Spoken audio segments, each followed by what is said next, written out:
What's up, guys? This is Brandon, and today I'm going to show you a really cool algorithm I found for a J-perm. This is my friend's cube. And I think this algorithm is kind of cool because I really noticed something about square one, which one of my friends really likes. And most of the algorithms I realized for square one, for corner switching, actually kind of work the same way with a normal cube or even just some non-WCA. Like with this puzzle, I can do a corner swapping algorithm such as this, where I swap the two back corners and edges, which is kind of just this. Which I realized if you put it into terms of like a different puzzle, for instance, a 2x2x3, if you do the exact same thing but all the threes with U's and then D and slash is just R2, you can actually do that algorithm for the corners and swap them. Same thing with the two in the back. And so I thought, why don't I just take the exact same thing into a 3x3? But the first thing I was trying to figure out was, during the slash on a square one, should I take that as R's or RW's? And I decided to take it as RW, because when you do a slash, it actually takes up a little bit more than half the puzzle when throughout the half, because as you can see right here, this is a lot more than that. So I decided to do it and go with it.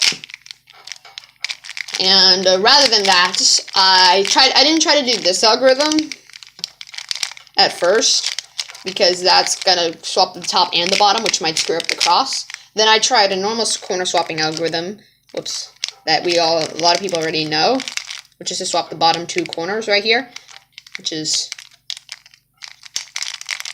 what I think a lot of people already knows. And whoops, dropped it. Hold on. There you go. And then so when I tried, what was that? Anyway, so when I tried it on a 3x3, which I think is the normal corner swapping algorithm like that, it does swap the bottom two corners back here. Oops, I mean these two right here, so it's like this J-perm.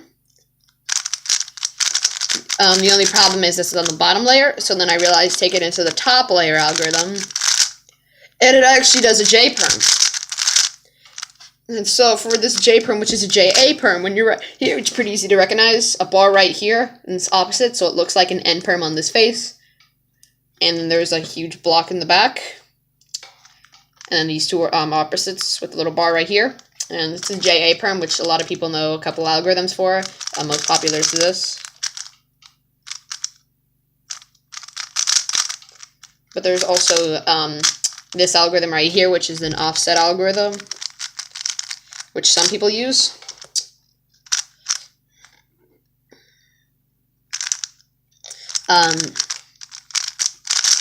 But anyway, what did I do? Let's just... There you go. Anyway, so when I tried doing that for this, which I think is a pretty fast algorithm. Oops, I think I messed up that. And I'm just looking at it, and I think it's actually a really fast algorithm because all the moves are already there, and it's regripless. Unlike both of those other algorithms I showed you. Maybe this one, it could be regripless. But still.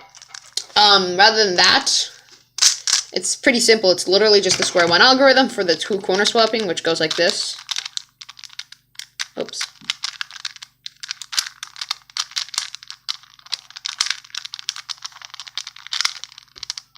And so let me just, this is not really a good 2x2x3, so there you go. Anyway, so basically the same algorithm works for here, but instead all the slashes are done with wide moves. So in this case, I'm going to do RW, do D prime, RW, U prime, RW, D, D, RW2, D prime, RW2, D, RW. And the RWs are going to be with 2 every single time. 2 times all the way around. So it's basically just this, which all the moves are already there. There's one little regrip right here, which you wouldn't even need to do a regrip if you just do this. It's a lot complicated. To me, I could just do this. One little regrip right there, but then everything else is set up for you. It's just... And then right here, it's just one regrip, and then from there you could just do a D, and then right here you could just pull back, then do a D again. Also, if you're feeling a little bit lucky and you have a good solve, you can also do the D like this with this finger back here. And so yeah, I think that algorithm is kind of cool, and I think I can experiment with this for other algorithms like this. That's not going to work, but maybe this one. Only algorithms basically that are, even when they're corner and edge slipping algorithms, it does work, a lot of them, as long as you do an even amount of slashes. Like if you're going to do like 8 slashes or 10 slashes, 2 slashes, 4 slashes, because if there's an odd number, that's going to end up like this, and so it's kind of going to screw up your solve. But this is a popular one I think is good. Basically just 2 J perms. But yeah, I think this algorithm is really cool, and I think I can experiment with this on.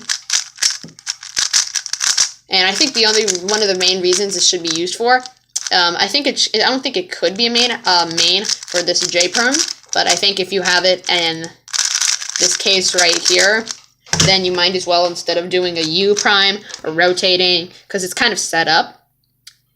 And it's pretty easy to do an AUF in this case, so I have an AUF, like, I'm just going to do a U AUF. And I messed up. I'm messing up a lot lately.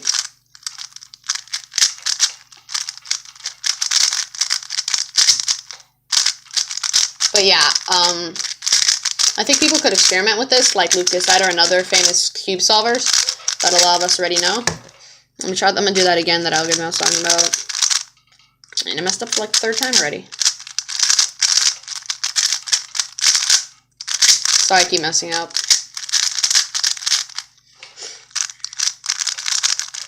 There you go. So if I do a U prime, a U AUF, I can just do the algorithm.